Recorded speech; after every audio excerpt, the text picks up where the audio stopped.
সকাল সকাল ব্যাগ গুছিয়ে বেরিয়ে পড়েছি। তখন ভোর 5:30-6টা বাজে। তো বাসের জন্য অপেক্ষা করতে করতে একটু ভিডিও বানিয়ে নিয়েছি। বাস চলে আসার পর এটা কোলাঘাটে আমরা একটুখানি চা খেয়ে নিচ্ছিলাম, দেন আর ভিডিও করা হয়নি। তারপরে আমরা পৌঁছে গেলাম দীঘায়। কি অপরূপ সুন্দর লাগছে দেখুন। জানি জায়গাটা খুবই কমন বাঙালির জন্যে, কিন্তু হালকা ফুলকা রিফ্রেশ হওয়ার জন্য ভীষণই ভালো।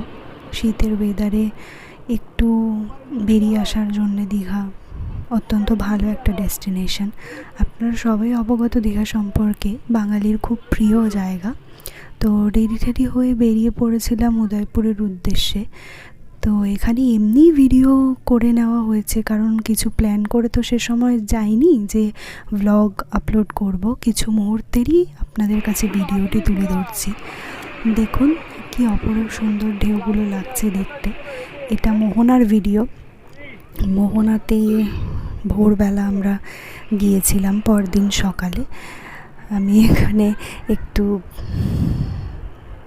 এই অপরূপ দৃশ্যের আর ঠান্ডা ঠান্ডা জলের মজা নিতে নেমে পড়েছিলাম জুতো হাতে করে। তো আপনারা কিছু মুহূর্তের ভিডিও দেখুন, আশা করি আপনাদের ভালো লাগবে। সাজানো গোছানোভাবে কোনো ব্লগ এখানে করা নেই, তো চেষ্টা করছি একটুখানি গুছিয়ে আপনাদের কাছে উপস্থাপনা করার জন্য। এটাও পরের দিনের একটা ছোটোখাটো ক্লিপ।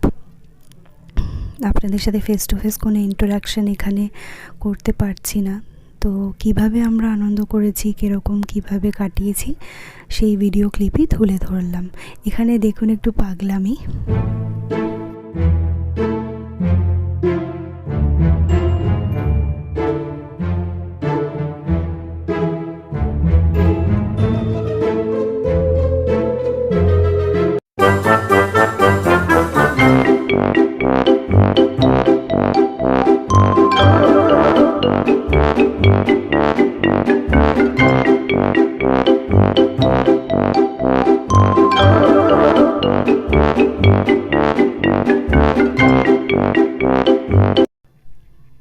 এখানে আমিও নিজের মতন এক ফাঁকে একটু পাগলামি করছি, ক্যামেরা নিয়ে এদিক ওদিক মুখ বেঁকিয়ে।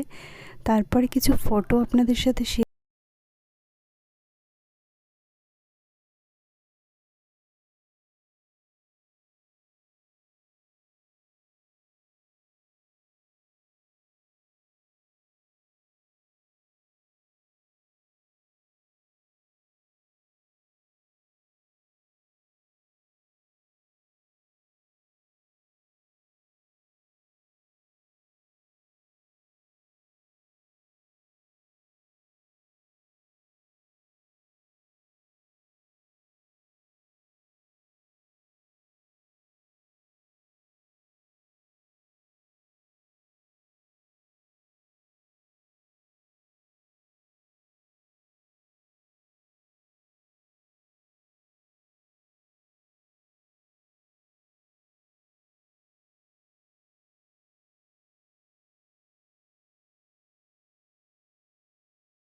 নেক্সট ব্লগ পর্যন্ত আপনারা অপেক্ষায় থাকবেন। ভালো থাকবেন। শুভরাত্রি।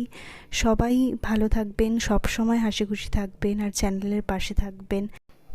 এবং পরবর্তী ব্লগের নোটিফিকেশান পেতে বেল আইকন প্রেস করতে ভুলবেন না।